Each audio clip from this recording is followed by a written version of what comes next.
Yo, mwen film sa apil we men. Ah, c'est mal. Yo men, pou ta de nou men film nan men wap pran remote pou Chanj ou pa changer. chanj la men? Encore Je pas nan pa changé kon là. sou moun ni men. Koman chanj ya? Oh.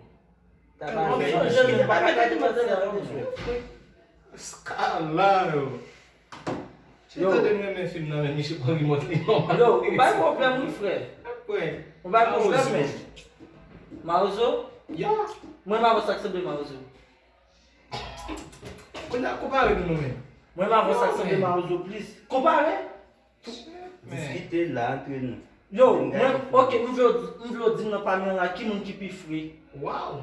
Koman pi fwe ya? Dans parmi nous là pendant que là qui moun qui pi Ale free. jou pi fwe? Oh, pas que l'autre non. Dis n'a pas ouais men. Kote fwe ya? Ou pas ouais? Ou ka biye pi se? Ou pas ouais? Faut camper même, faut camper. Faut camper. Identifiye konbien koba yo. Ah, non, faut camper, faut ah, s'il vous plaît. Non, Eh parlez pardon, combien faut de t'y fois. camper. Ou a biye pi se? Habillé plus Camper, cher, camper, plus frais. camper. Ouais, je me suis habillé là. C'est comme si les mandés on boit courir des cabris.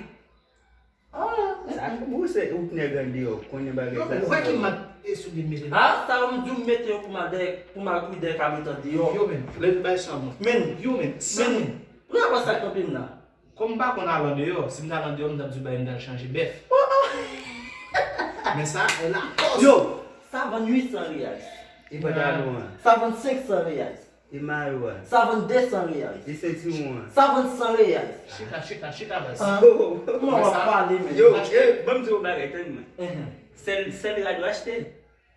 Pour qui résoudre ça? Comment ça regarde ça? Mba kwe, ou ta achete deodorant met sou tou men. Miad. Ou ta achete Miad. ou ta achete deodorant? Sakila. Poko, bampado. Ouè, misye son ekip a rem ou mi achete si dolar pou le servi.